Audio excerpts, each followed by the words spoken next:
Good morning students. कल हम BA first year के क्लास में आपका लोकतंत्र का टॉपिक पढ़ रहे थे और हमने ये पढ़ा था कि किस प्रकार जो है लोकतांत्रिक शासन व्यवस्था उदारवादी मूल्यों पर आधारित होती है और उदारवादी मूल्य, आदर्श और विश्वास जो होते हैं इसमें हमें जो बहुत ही इसकी इस शासन व्यवस्था में हमें देखने को मिलते हैं।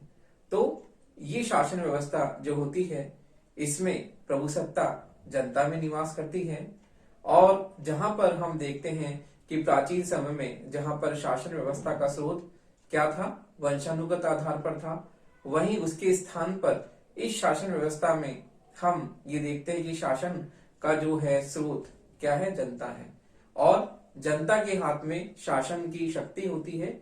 जनता ही सरकार को निर्वाचित करती है और सरकार को हटाने की शक्ति भी जनता के पास होती है, अर्थात समस्त शासन की शक्ति जनता में निहित होती है। जनता जो है निर्वाचन के द्वारा अपने प्रतिनिधियों के माध्यम से शासन करती है और यदि वो प्रतिनिधि जो है जनता के प्रति उत्तरदायी नहीं होते तो जनता आने वाले जो है इलेक्शंस में उन्हें हटा सकती है, उन्हें अपने पद से जो है वो विमुख कर सकती है। तो इस प्रकार लोकतांत्रिक शासन व्यवस्था में हम देखते हैं कि शासन व्यवस्था में जो है जनता जो है वही शासन का स्रोत होती है।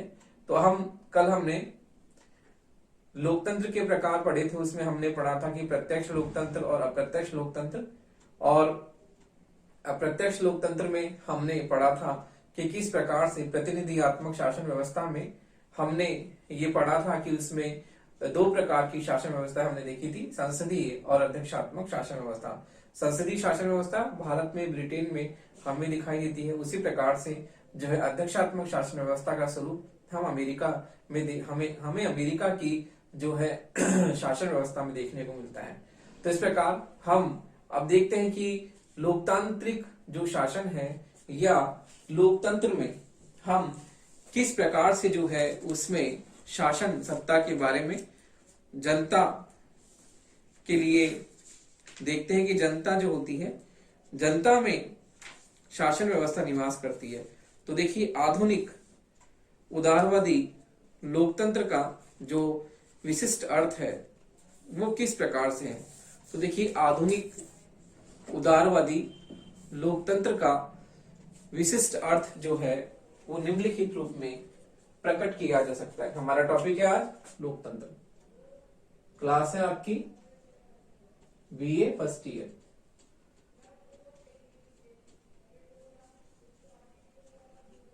टॉपिक है लोकतंत्र।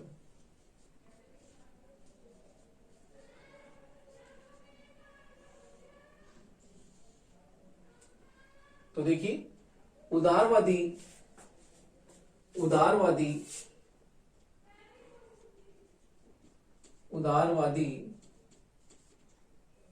लोकतांत्रिक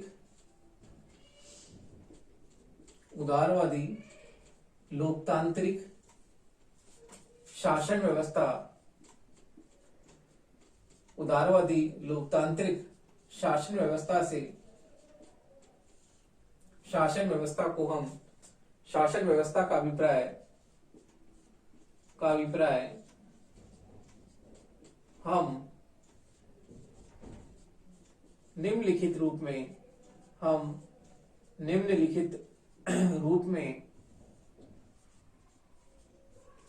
प्रकट कर सकते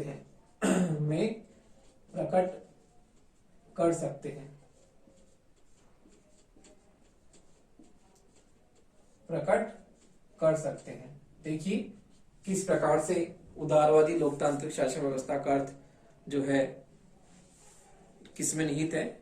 यह निर्णय लेने की एक विधि है। पहला, यह निर्णय लेने की एक विधि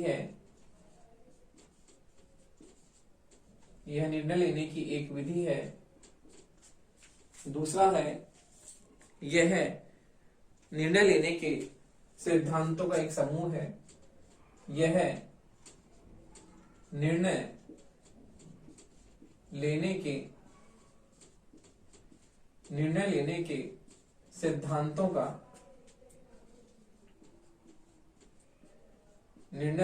सिद्धांतों का एक समूह है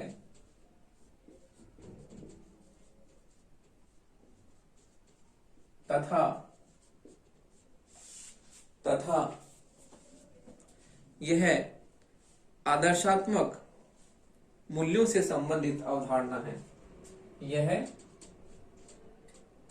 आदर्शात्मक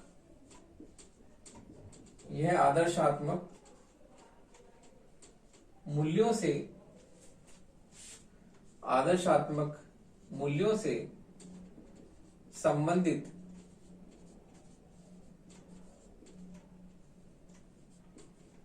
अवधारणा है। आदर्शात्मक मूल्यों से संबंधित अवधारणा। तो देखिए कि इस प्रकार हम लोकतांत्रिक शासन व्यवस्था का जो है मतलब ये मानते हैं कि ये शासन का एक रूप नहीं है, बल्कि इसके अनेक अर्थ लिए जाते हैं। तो इस प्रकार लोकतांत्रिक शासन व्यवस्था का जो हम अभिप्राय इस प्रकार देखते हैं कि यह निर्णय लेने की एक विधि है, निर्णय लेने के सिद्धांतों एक समूह है और आदर्शात्मक मूल्यों से संबंधित ये अवधारणा है। तो इस प्रकार लोकतांत्रिक शासन को हम भावनात्मक रूप से समृद्ध मानते हैं और इसमें ये मानते हैं कि लोकतंत्र उदारवादी मूल्यों पर आधारित एक ऐसी अवधारणा है जिसमें शासन सत्ता जनता में निवास करती है और शासन करने में जो है जनता की इसमें सक्रिय भागीदारी हमें देखने को मिलती है। तो हम देखते हैं कि लोकतंत्र के जो विभिन्न रूप हैं उसके बारे में देखते हैं, किस प्रकार से लोकतंत्र के जो विभिन्न रूप। तो देखिए लोकतंत्र के विभिन्न रूप, लोकतंत्र के विभिन्न रूप हैं। किस प्रकार से देखिए लोकतांत्रिक शासन व्यवस्था के प्रमुख जो रूप है वो हम देखते हैं कि राजनीतिक लोकतंत्र, सामाजिक लोकतंत्र, राजनीतिक लोकतंत्र,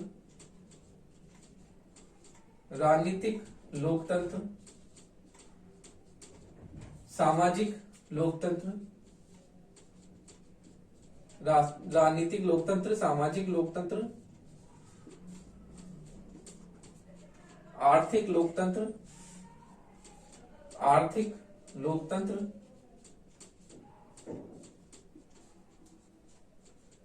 और चौथा है नैतिक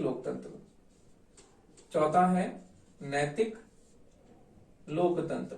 तो देखिए इस प्रकार से लोकतांत्रिक शासन व्यवस्था के विभिन्न रूप हमें दिखाई देते हैं।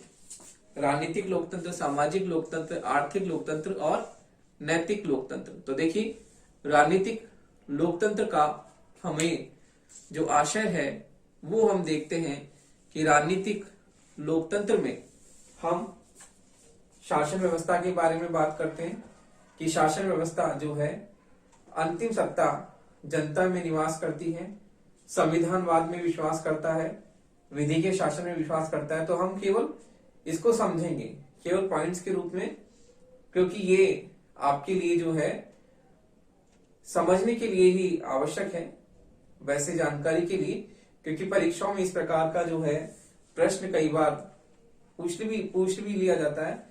और कई बार जैसे मान लो केवल जो है हम देखते हैं कि लोकतंत्र के विभिन्न रूप हमें आपको मालूम होने चाहिए, इसलिए मैं आपको बता रहा हूं जो आपके सिलेबस में है। तो देखिए राजनीतिक लोकतंत्र का मतलब है कि शासन का स्वरूप जो है, किस प्रकार से शासन होता है और शासन में जनता की जो भागीदारी होती है कितनी होती है, और शासन संविधानवाद पर, विधि के शासन पर आधारित होता है। और इसमें हम देखते हैं कि इसमें हम शासन सत्ता में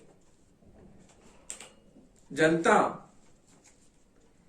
उस पर नियंत्रण रखती है और लोकतांत्रिक राज्य की बात करते हैं। फिर सामाजिक लोकतंत्र का मतलब है, दूसरा है सामाजिक लोकतंत्र। देखिए सामाजिक लोकतंत्र का मतलब है किस प्रकार से जो है लोकतंत्र में समानता की बात होती है और इसमें हम समाज में जो व्यक्ति निवास करते हैं उनके बीच में सामाजिक समानता की बात करते हैं कि समाज में सामाजिक समानता किस प्रकार से है। तो सामाजिक लोकतंत्र में हम सामाजिक समानता की बात प्रबलता से करते हैं। फिर है आर्थिक लोकतंत्र। आर्थिक लोकतंत्र का हमें देखिए स्वरूप जो है मार्क्सवादी आर्थिक लोकतंत्र भी है, व्यक्तिवादी आर्थिक लोकतंत्र भी है और इसमें आर्थिक स्वतंत्रता की बात की जाती है। आर्थिक समानता की हम उपेक्षा की बात करते हैं कि आर्थिक रूप से समानता जो है उसकी उपेक्षा की बात की जाती है। आर्थिक स्वतंत्रता अर्थात व्यक्ति को जो है अपने आजीविका के साधन उसे प्रदान किए जाने चाहिए। राज्य व्यक्ति को ऐसे अवसर प्रदान करे जिससे वो अपने व्यक्तित्व का विकास कर सके, अपनी आजीविका कमा सके और इसलिए हम आर्थिक स्वतंत्रता को इसमें महत्व देते हैं। फिर है नैतिक लोकतंत्र।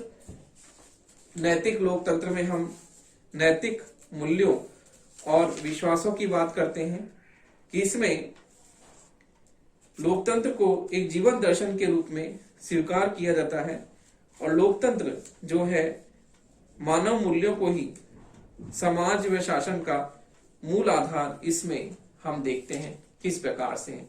जैसे कि फ्रांस में 1789 में जो है इस लोकतंत्र की अभिव्यक्ति हुई थी जिसमें समानता, स्वतंत्रता, बंधुत्व का नारा दिया गया था। तो ये नैतिक लोकतंत्र का ही परिचायक है। तो देखिए इस प्रकार हम लोकतंत्र के विभिन्न रूपों की हमने चर्चा करी। अब हम देखते हैं कि किस प्रकार से जो है लोकतंत्र के प्रचलित सिद्धांत क्या है। तो देखिए लोकतंत्र के जो भी प्रचलित सिद्धांत हैं उनके बारे में हम चर्चा करते हैं कि लोकतंत्र के प्रचलित सिद्धांत क्या है। तो देखिए लोकतंत्र संबंधी जो भी सिद्धांत और दृष्टिकोण है हम उसके बारे में चर्चा करते हैं कि लोकतंत्र संबंधी विभिन्न सिद्धांत एवं दृष्टिकोण कौन कौन से हैं।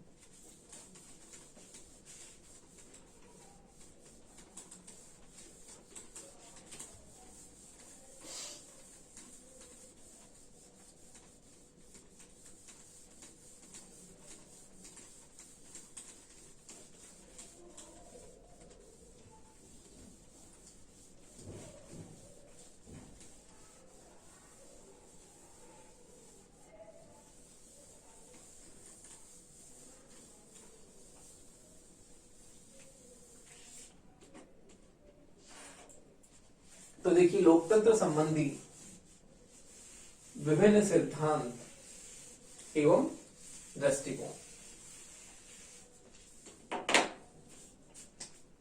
तो देखिए लोकतंत्र संबंधी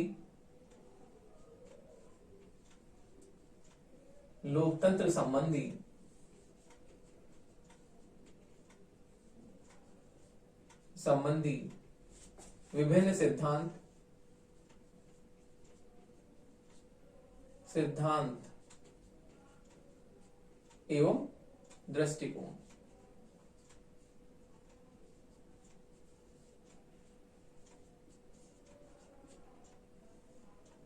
तो देखिए लोकतंत्र संबंधी जो भी प्रमुख सिद्धांत और दृष्टिकोण है उसके बारे में हम चर्चा करते हैं कि लोकतंत्र के बारे में प्रचलित सिद्धांत कौन कौन से हैं। तो देखिए लोकतंत्र के संबंध में जो प्रचलित सिद्धांत हैं उसमें पहला है लोकतंत्र का परंपरागत उदारवादी सिद्धांत एवं दृष्टिकोण। लोकतंत्र का परंपरागत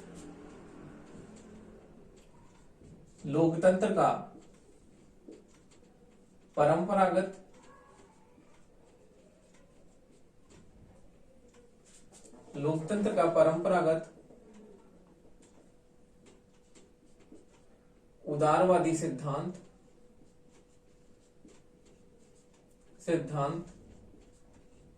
एवं दृष्टिकोण।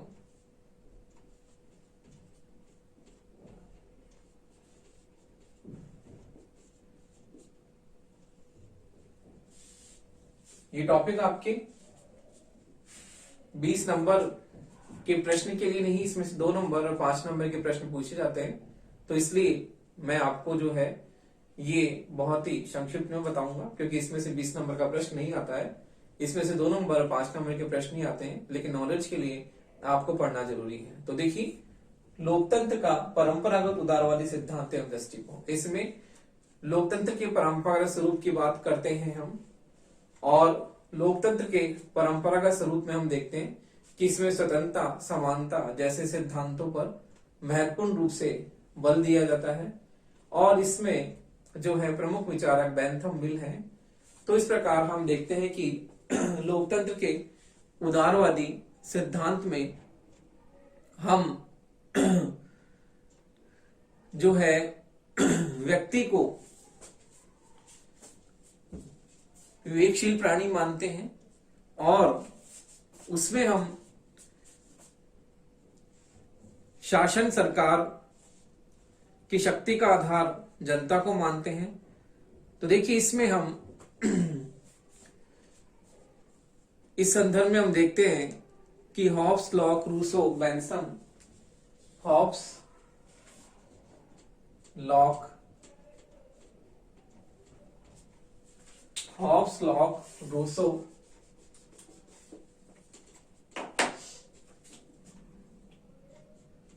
हॉब्स, लॉक, रूसो, बेंथम आदि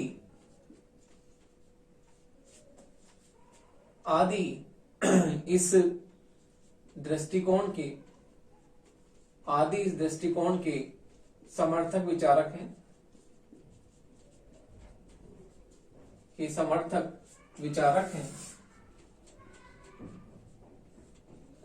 जो व्यक्ति की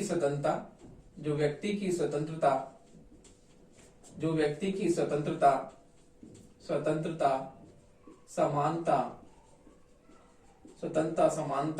व अधिकारों पर बल देते हैं।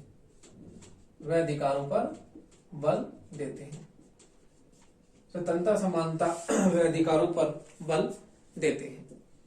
अगला जो दृष्टिकोण है वह है लोकतंत्र का बहुलवादी सिद्धांत। तो देखिए, लोकतंत्र का बहुलवादी सिद्धांत एवं दृष्टिकोण में हम देखते हैं कि ये दृष्टिकोण क्या है। तो देखिए, अगला है लोकतंत्र का बहुलवादी सिद्धांत। लोकतंत्र का बहुलवादी सिद्धांत एवं दृष्टिकोण। तो देखिए, बहुलवादी सिद्धांत एवं दृष्टिकोण जो है उसमें हम देखते हैं कि ये दृष्टिकोण समाज के संघात्मक स्वरूप में यह दृष्टिकोण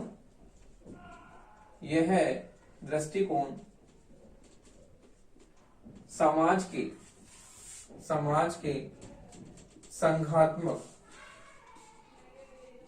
के संघात्मक स्वरूप में विश्वास करता है। समाज के संघात्मक स्वरूप में विश्वास करता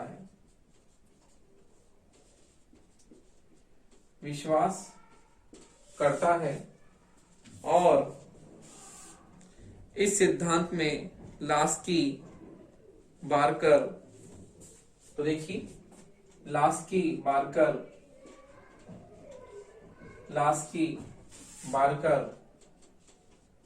आदि इस सिद्धांत के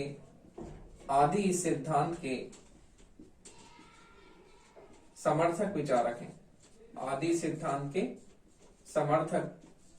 हैं।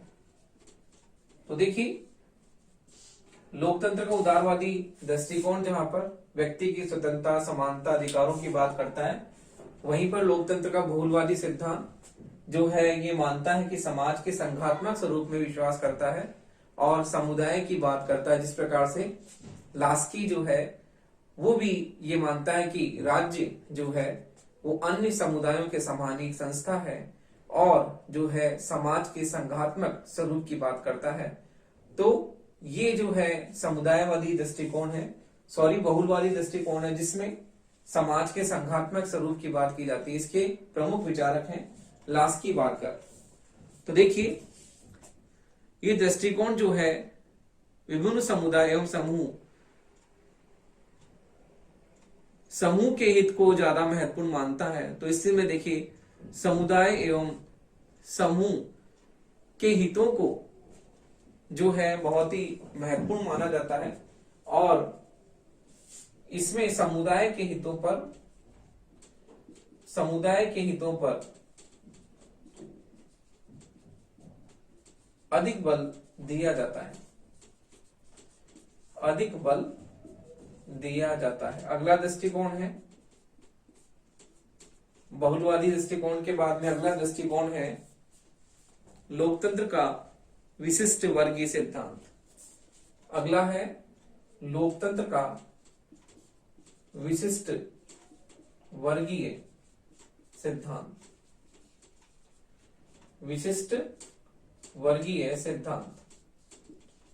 तो देखिए इसे हम अभिजन सिद्धांत भी कहते हैं और हम ये देखते हैं कि विशिष्ट वर्गीय सिद्धांत में ये माना जाता है कि शासन जो संचालन किया जाता है, शासन संचालन में केवल कुछ ही लोगों की जो होती है भूमिका महत्वपूर्ण होती है।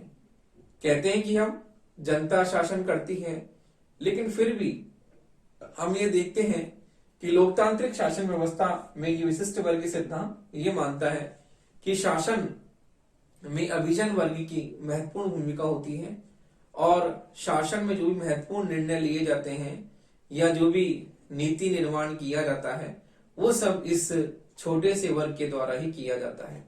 तो ये समाज का ऐसा बौद्धिक वर्ग है जिसके हाथ में समुचे शासन की बागडोर होती है और वास्तव में यही जो होता है शासन संचालित करता है। तो इसलिए ये विशिष्ट वर्ग की सिद्धांत, इसका ये मानना है कि शासन में अभिजन वर्ग की महत्वपूर्ण भूमिका होती है और शासन इन्हीं के द्वारा संचालित किया जाता है। तो देखिए विशिष्ट वर्गीय सिद्धांत वो ये मानता है कि इस सिद्धांत के द्वारा संपूर्ण विचारधारा का केंद्र जो है अभिजन वर्ग है। तो देखिए इस सिद्धांत के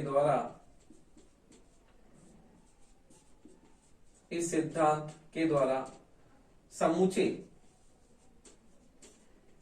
शासन का केंद्र अभिजन वर्ग है। समूचे शासन का केंद्र अभिजन वर्ग है। समूचे शासन का केंद्र अभिजन वर्ग है और शासन की जो सत्ता होती है वो इन्हीं में ही निहित होती है। तो देखिए शासन की सत्ता के बारे में इसका ये मानना है कि शासन की सत्ता ऐसे ही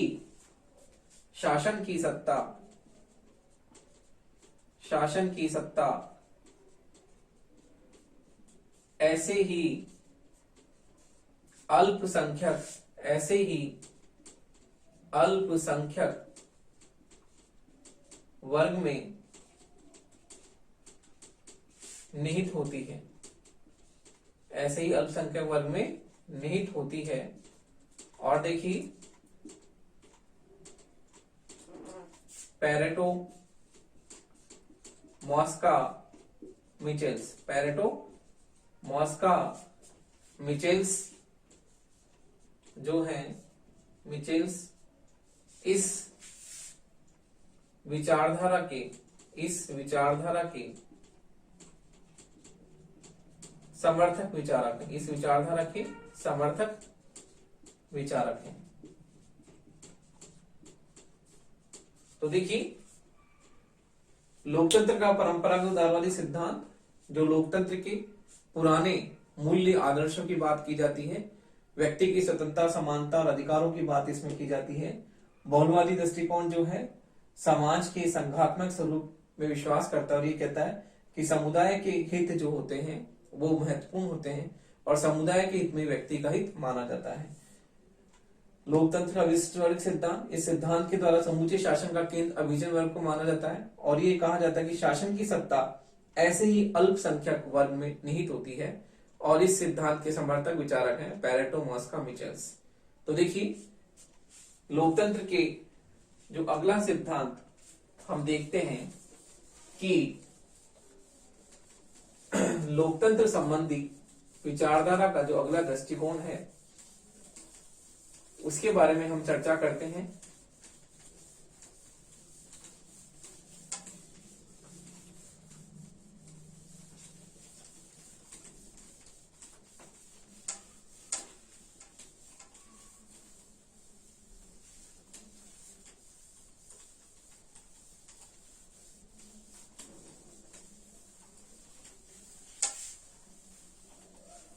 तो देखिए, अगला जो सिद्धांत है वो है लोकतंत्र का मार्क्सवादी सिद्धांत।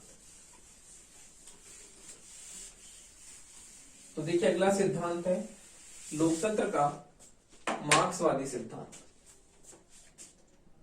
लोकतंत्र का मार्क्सवादी सिद्धांत, लोकतंत्र का मार्क्सवादी सिद्धांत। तो देखिए, ये सिद्धांत जो है, इस सिद्धांत के द्वारा हम ये देखते हैं कि इसमें समाजवादी सिद्धांत की बात की जाती है और इस सिद्धांत में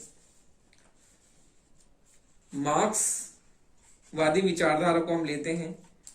तो देखिए, इसमें जो है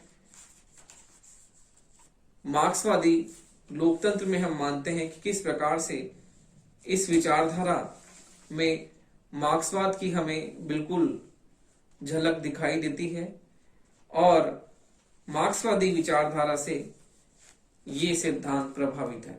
तो देखिए,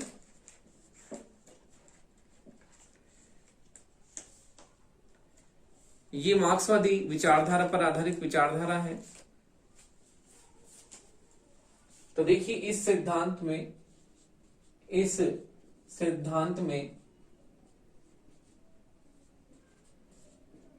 मार्क्सवादी विचारधारा में, इस सिद्धांत में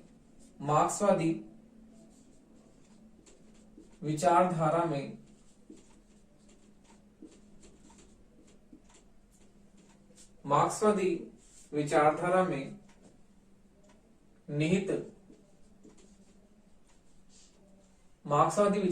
निहित विशेषताओं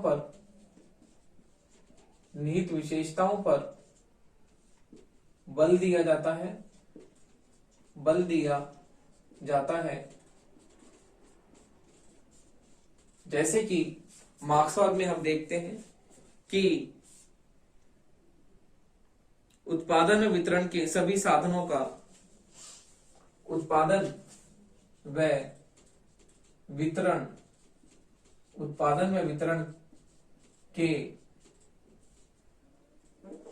वितरण के सभी साधनों पर उत्पादन में वितरण के सभी साधनों पर सार्वजनिक स्वामित्व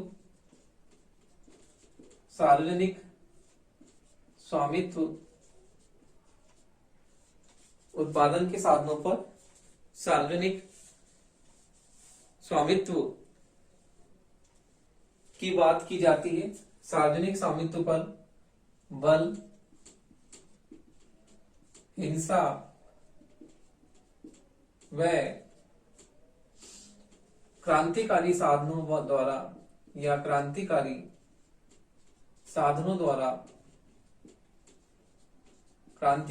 साधनों द्वारा परिवर्तन पर बल। तो देखिए इस विचारधारा में मार्क्सवाद में जो प्रमुख उद्देश्य हैं उनकी बात की जाती है, और मार्क्सवादी विचारधारा में सर्वहारा के अधिनायकवाद की बात की जाती है। इसी प्रकार से हम मार्क्सवादी विचारधारा में देखते हैं कि मार्क्सवादी विचारधारा में उत्पादन के साधनों पर सामूहिक स्वामित्व, समाजीकरण की बात की जाती है, और मार्क्सवादी विचारधारा में जो है हम किस प्रकार से देखते हैं जनवादी लोकतंत्र की बात की जाती है। तो देखिए ये जो है मार्क्सवादी विचारधारा पर आधारित सिद्धांत है, जिसमें मार्क्स ने जो अपने सिद्धांत में प्रमुख विशेषताएं बताई हैं उसी पर ये आधारित विचारधारा है, जो परिवर्तन भी जो है हिंसक साधनों द्वारा क्रांतिकारी परिवर्तन की बात करती है, और उत्पादन के साधनों पर सार्वजनिक स्वामित्व की बात इसमें की जाती है।